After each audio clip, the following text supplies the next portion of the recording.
All right, hi everybody. You get to sit on today a virtual trust builder meeting. I had an opportunity to go visit the CirrusNet Milford group, where I had the pleasure of meeting just very briefly Dr. AJ.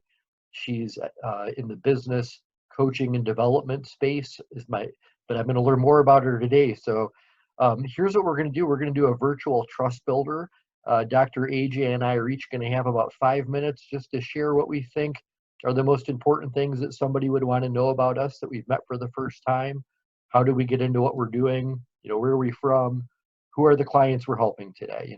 Who's our target audience? So Dr. AJ is going to have 5 minutes. I'm going to have 5 minutes, and then we're going to do a super fast mini trust builder. So Dr. AJ, let's learn more about you. All right. Well, hi everyone, to anyone who's watching, and hey Steve, thanks for having me on here and doing this awesome fun thing. So my name is Dr. Aparajita Jirigunta, and I am a social psychologist. I studied group dynamics, organizational behavior, cultural change management, and also interpersonal relationships, just everything about why and how individual people act the way they do in groups. And I used all of that sort of academic knowledge and expertise and all, experience to pivot into, that's a great word right now, right? Pivot, to really evolve into the coaching space. And what I do now is I'm a diversity, equity, and inclusion consultant. And I'm also a leadership coach. So my tagline for everything that I do is making the invisible visible for better inclusion and belongingness. And I think if we really, diversity and inclusion have been sort of trendy buzzwords for a while, but they've also only still been just check boxes. And if we really, what we do know is that they're actually very profitable for businesses that show diversity and inclusion in them. So what I do with my clients, individuals and corporate and group clients, is help them build implementable, sustainable solutions for inclusion that because I'm a boutique firm, everything is custom made and customized for you. It's the full solution, and you're not paying like the big company prices. And this is something that's going to be sustainable for you and your employees to actually move the needle towards intentional inclusion. Because the bottom line is that when all of your employees thrive because of who they are, because of their unique journeys, and where they don't have to hide parts of themselves and they can bring all of themselves to work, that's when you can leverage the diversity of thought, the diversity of perspective, the diversity in creativity and innovation. That's where your profit margins are going to increase and your costs are going to get cut. So that's pretty much what I do. Yeah, that's very cool. I've never heard of that from the angles that you bring. So give me an example of who you're working with and how people find out about you. Well, I'm all over social media on Facebook. I have my website. I'm on Instagram and I'm on LinkedIn, which is, how we connected, Steve. Yes. So how I work is one of two ways. I like to call myself the bridge between the bottom up and the top down, right? So from the bottom up, what I like to do is I like to work with individuals, ambitious individuals who have leadership aspirations, who want to have that impact beyond just being an individual contributor and going home. I help them actually, I train them. I have a training program and I help transform them into what I call visible leaders. Leaders who are seen, heard, respected, valued, and recognized, again, because of their unique skill sets, not in spite of them. That way, and then I teach them how to leverage that uniqueness to increase their visibility, to increase and to amplify their impact as a leader, as a people-centered leader. So that not only are they pulling themselves up, they're also pulling those around them up, and they're helping everybody thrive. so that's them from the bottom up. From the top down, what that looks like is I work with higher level decision makers and senior leaders and decision makers on how do you champion inclusion? How do you be an ally for groups that you may not identify with, so that you can still include this diversity of perspective? How do you start identifying these potential leaders? They may not have like the technical titles yet, but they're highly influential. But because they don't have that visibility, you can't maybe right now recognize them. So how do you go about recognizing them, identifying them, and then sort of tapping into them and harnessing their skill set to, again, lift them up, but also to help your organization reach its organizational goals. Yeah, that's fantastic. That's Yeah. really fantastic. It's wow. I wouldn't even know where to begin with that. So in terms of like the companies you're working with, I know you can't probably like name names, but maybe you can give me an industry that or maybe you want to just spell out a scenario of like a before and after, a client that you began engaging with, where they were at and what they discovered or what you helped them discover and what you turned them on to. Absolutely. So one of my favorite stories I like to tell is about, now this is an individual client who now has a business that even through this crisis that we're going through, she's well on her way to not only getting out of the red, but really getting into the six-figure space. Maybe even multi-six-figure space by either the end of 2020 or Q1 2021. And when she came to me, this was somebody who really couldn't. She was literally. She has a PhD, and she knew she wanted to be in the marketing space, and she was waiting for a mail from her university every day saying, we're taking your degree back because you're not doing anything with it. That was sort of like the self-doubt and the imposter syndrome and that feeling of, I don't even know how to leverage what I know, and I don't know how to make that impact. That's what she came in with. All of my training programs, whether it is on the individual level, bottom up, or top down, are just 8 weeks. So literally in 2 months, you can start you see the transformation happen and you see these new actions happening as habits.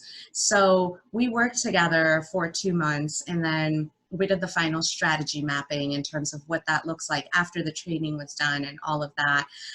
All of my programs are very high touch. So in addition to the information and training component that you get, there's also reflective exercises that you do on your own time. And there are one-on-one coaching sessions and accountability check-ins.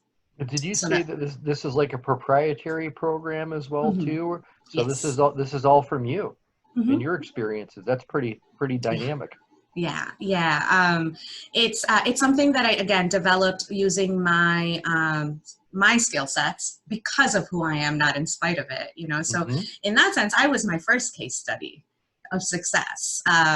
Being able to go from being this immigrant, young, Indian American woman who is supposed to be stereotypically submissive and all of these other stereotypes, to saying, well, here's what I look like when I apply myself in the way that allows me to thrive. Yeah. And so we went through this training program with her, and literally about 4 weeks later, she started her own business. And about 3 weeks after that, she sent me a text message saying she got her first client. And as of January of this year, she sends me a text message saying, holy moly, I can't believe I'm saying this because I started the business like 8 weeks ago at this point, and I'm hiring my first temp. Oh, that's awesome. because I'm getting so many requests that I can't actually handle all of them on my own. Yeah. And yeah, and so now even through this crisis, she's actually scaling up, and her prices are going up. And she has a marketing consulting business, and on top of that, she literally created a community for independent creatives, so independent, self-publishing writers, authors, artists, and all of that, who she created this collaborative space where it went from like 0 to now there's like 2,000 people in there in the span of like 4 weeks, 5 weeks, something like that. So it really is, we all have that sort of that inner fire where we know we are actually greater than what we're putting out. But we get conditioned into not listening to that inner voice, right? So many messages from everyone and Sure. so many conflicting demands. And my role is to get rid of those blocks. My role is to get you past those limiting beliefs, get you past that self-doubt, and really give you the roadmap so that you can reclaim that inner power, build yourself as a leader in all spaces in your life from the inside out, so that it's, I like to say, people think about all the different hats you wear, right? Mm-hmm. But what people forget is underneath that hat, you're still the same person. Yeah, that's absolutely true. And you mentioned that, I think, the imposter syndrome.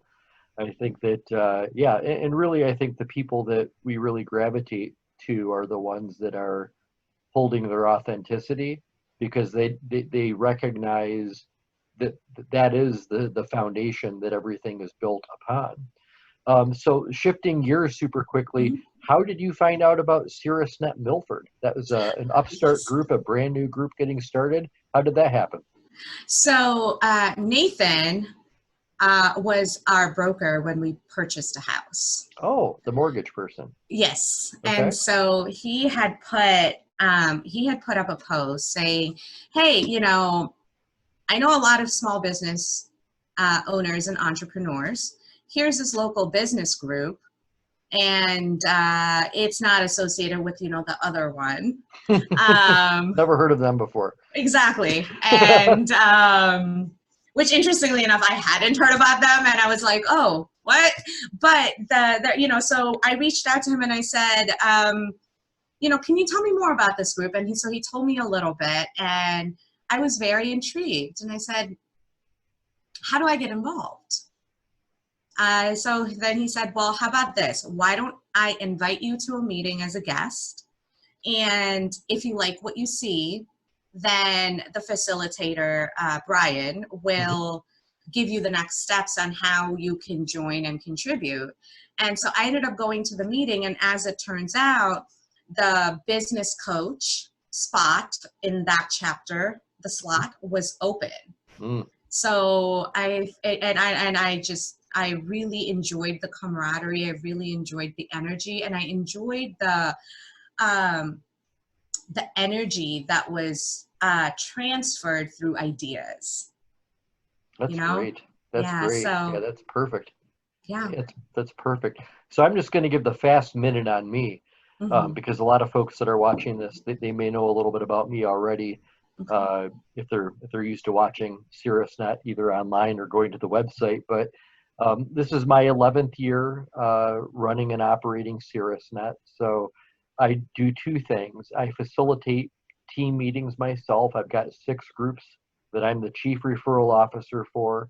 And what I do is I hold the space where people can feel comfortable and welcome with other business people, feel like they can actually have an opportunity to build connections with other professionals that are all kind of in that same place, where they really do appreciate and recognize that referrals are imperative to their business, that making great connections and deepening them and constantly developing them is imperative. And in the CirrusNet model, having them led by a facilitator, a person that's taking care of the curriculum, really makes it so the members can focus on trying to get as much value out of the network as a member that they can. So I run 6 of these groups. I do groups in Brighton, Ann Arbor, and in Canton. So those are the communities that I facilitate.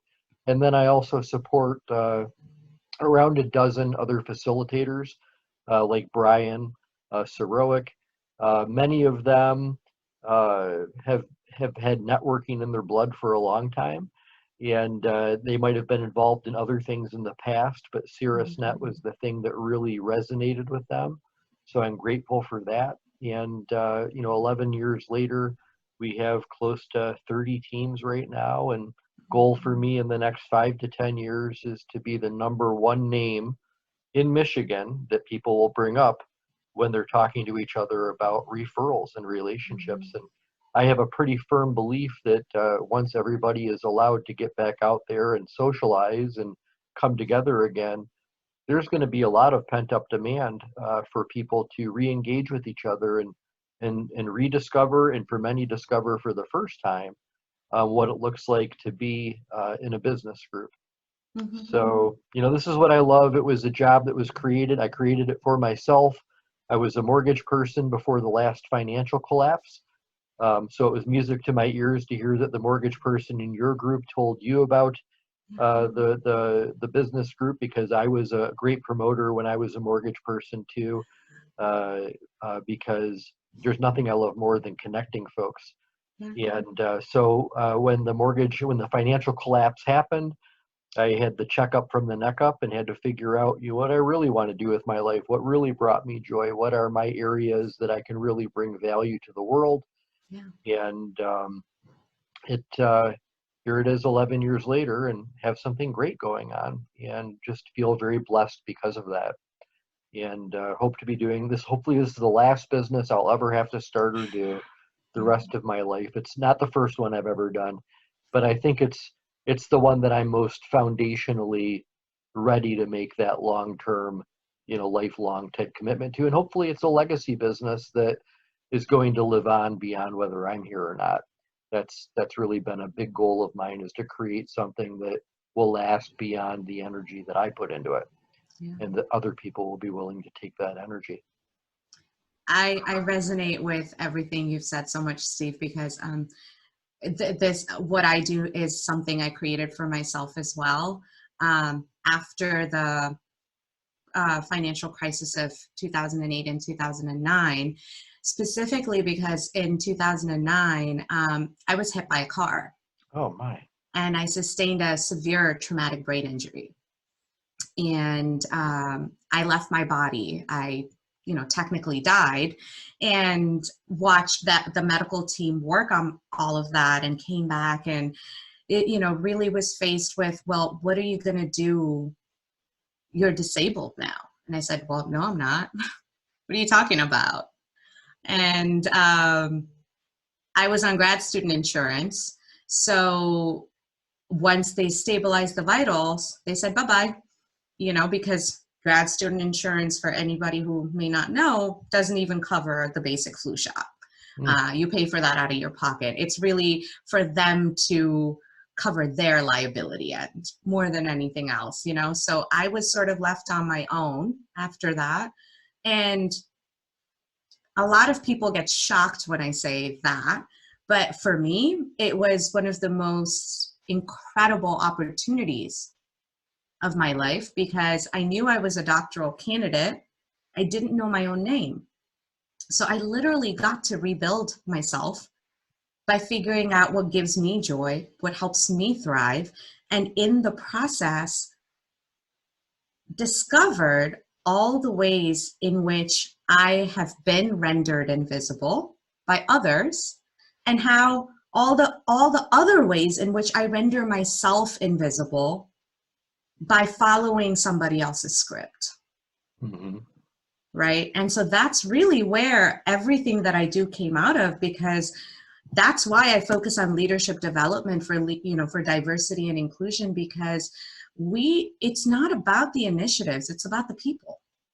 When you have committed, engaged people, the initiatives are inevitable.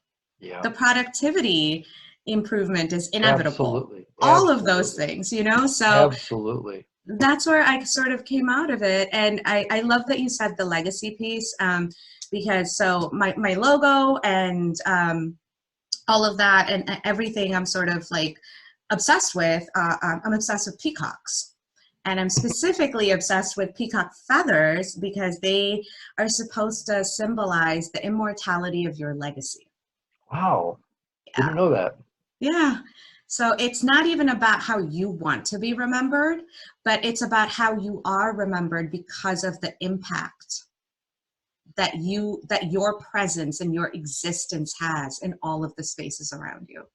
Yeah, that's Yeah. wonderful. And I firmly believe all of that too. When I was building the curriculum for CirrusNet and building the toolboxes and the activities, everything that we do, it's to try to put people in a space where they can flourish, in a space where they can really, do the type of networking and relationship building that needs to happen. So I'm going to share a fast screen Yes. with everybody. And we're going to be doing a super fast mini trust builder because Sounds good. I want to try to keep our interview to maybe about 20 minutes on the recording here, so people are encouraged to watch. I think that this day and age, 15 or 20 minutes is doable for most folks.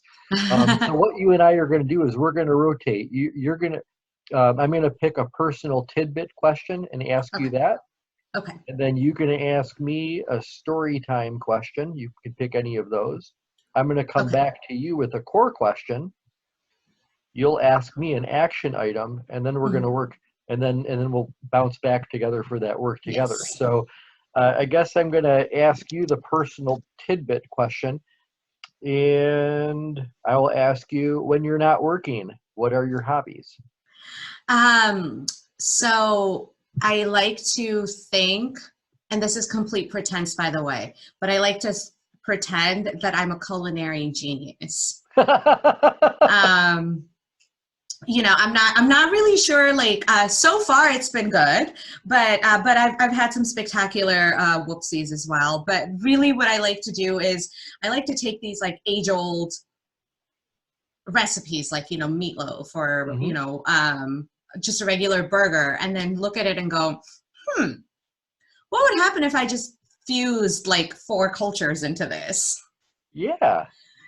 So Cool. yeah, so it's like it allows me to like be creative. It gets into that cultural aspect of psychology, and for me, cooking is super therapeutic. So I'm either doing that or I'm reading. Nice. Yeah. All right, well, so you can ask me a story time question. Yes.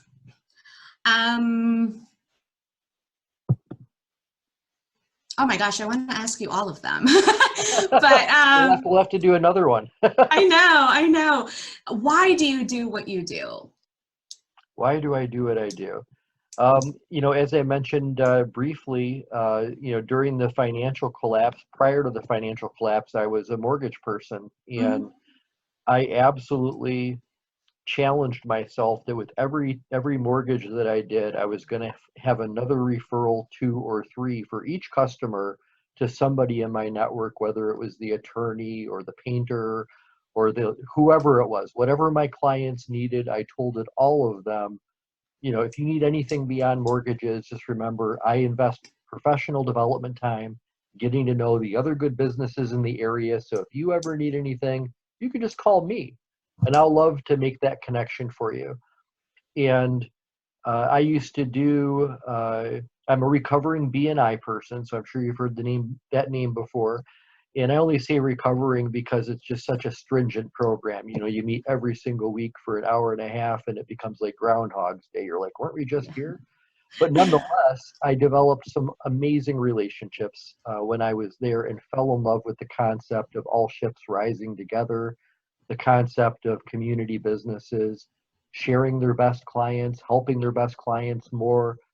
And I just fell in love with it. So why do I do what I do? Because I was thrown out of BNI and decided to start my own thing. And it's very different than BNI because we're a facilitator-led group. So that's why I do what I do. I have a quick follow-up on that, though. Okay. when and how did this idea of relationship building, I know you said it's through the financial crisis, but like, what is the foundation of, as a broker, there were so many different ways you could have done these referrals and relationship Sure. building, you know? So what led you to go down the direction that you did as an entrepreneur? Well, when I was a mortgage person, everybody that I did business with knew that I was, extremely client oriented. I would get invited to, birthday parties and that sort of thing. Clients became my friends and still stay in touch. And a person that I knew said, "Hey, Steve, have you ever gotten involved in any sort of a referral passing group or anything like that?" And he told me about it, and I thought to myself, geez, what harm could there be, right? Becoming somebody that other people get to know as the voice of their industry. And throughout my entire life, I have really thrived being able to bring people together for a common cause, especially when it's a cause that I deeply believe in. So, starting this career of being when I got tossed out of the BNI group, I was trying to figure out, what else could I do? What else could happen out there? And I didn't want to do it their way. So it took a number of years and going back to the drawing board to get a system that was fluid enough. But I wanted to be sure that there could be another way of doing referrals that would help, communities. So I just love bringing people together. Awesome. All right. What are some pain points? I'm going to ask you a core question. What are some pain points I should be listening for? In other words, you know what I'm talking about there, right? What are complaints or things that I might hear about that might make me go, "Hey, that's a referral for Dr. AJ." So some of the pain points are, especially for now, I do have to say that a lot of my clients so far have been women, because I'm a woman or because they just resonate with me. But right now, so far, some of the pain points have been, and this could apply to any person, being stuck in the same role and position for a while and watching other people pass them by, but somehow they're not able to get their foot in the door. Feeling like they are making their contributions, but they're not being appreciated for it. Okay. And they're not being seen for it. Feeling like the 9 to 5, whatever you want to call it, their job is just draining the life out of them, or that they can't be themselves in their job, that their job has nothing to do with the rest of their life and they have to be a completely different person in there. Okay. So those are some of the things. And but really it does boil down to excuse me, oh my gosh, I've been doing this for so long and I've neither gotten a raise nor a promotion. Okay. Yeah, I'm sure folks out there that are going to be listening to this are going to be able to identify and know those folks as well too. That's great. So I guess you get to ask me an action item. Okay. What is the one thing I can do other than the obvious warmed up referral to help make your life better? Well, I think I'm going to, be going to your website to learn more about you and to learn more about your business. And I would say the one thing you can do is just agree to be a resource for me. Somebody that will, take a phone call and maybe take a connection appointment if I've got another person that maybe is not a hot referral per se, somebody that is going to hire you for your services right then and there, but maybe somebody who is dealing with the types of people you are wanting to work with. As long as you're willing to have those types of those meet and greets, I think that those really usually, turn out to provide pretty good dividends. Absolutely. And then working together. Who is your best center of influence and or referral partner not in the CirrusNet network that you would like to introduce, I'll say Brian, to? So I actually have a few people that I could introduce Brian to, but the problem is that I don't think they would be in the Milford chapter because they're in Detroit. Okay. So I don't know who the introduction would then go to, because I feel you have teams closer to Detroit, right? Not really. No, it's really kind of an interesting thing. When CirrusNet started out, the first group that I started was in Brighton. Okay. And from there, I went to Ann Arbor to start a group, and then I went to Lansing. So all of the groups that have started have just kind of rippled from those hot spots. But we really haven't gotten any further than we do have a downriver group that's getting launched right now in the Allen Park area. Okay. So that would be usually what I find is that if somebody is open to the idea of being part of a business referral group where they get to kind of represent their area of business and be the expert, sometimes just attending a meeting with you, even in Milford, even though wouldn't be the one that they join, at least they can get a sense for how it flows a little bit. But we're going to be doing so many meetings on Zoom, that could also be a great opportunity for somebody to get a sense of this. And sometimes people come and visit and they say, yes, if anything starts close to me, let me know. Sometimes people come and visit and they go, geez, I think I wouldn't mind running one of these. I get paid to run my own business group and market my business. That sounds pretty smart. So you never know, how people respond to it. Exactly. But I think that one thing I have known in 11 years is that nobody has ever been anything other than grateful to the other person that shared it with them, even if it wasn't something that they could participate in or something that spoke to them personally. They got value out of being there and they really enjoyed that hour. And I've often had people that have visited that even though they didn't join, they had such a good experience that they knew a business that would be a good fit and they sent that business to me that joined. So, you never know. As long as you're providing value first, people seem to open up to you. Yeah, and I think you make a really good point about, now that because right now everything is on Zoom, I think that would be this is actually the perfect time, I think. So that way they can attend virtually and then make their decisions for the future, once we're out of this, to wherever they want to go. That's right. That's right. Yeah. Well, Dr. AJ, I think it's just been a fantastic initial. I mean, this is the first time you and I really ever talked at all. I know. But I think we had a really good mini trust builder, getting to know each other. And I'm going to share this with the network. And I hope to see you. You're welcome to visit the groups that I run as well, too. And I'll be sure that all of your information gets posted on the YouTube, the link to your website, and all of that good stuff, too. But thank you very much for your time today. Thank you. Is it okay if I say one last thing as like a message of hope? All right. I think a message of hope sounds good for everybody. Let's hear it.